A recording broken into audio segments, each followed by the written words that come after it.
Hello, in this video we're gonna check if Infinix Zero Ultra does have the dual SIM slot.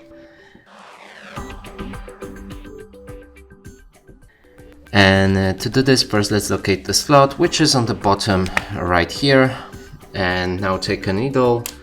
It should be also included in the box, so find it, plug it into this slot right here. Do not mistake it for this one, as this is a microphone, and right here we have a SIM slot. Now use a bit of the force to open it, and when we release it, here's a one slot and the other on the other side. And that's it for this video. Hope you like it. Please consider subscribing to our channel, leave a like and a comment below.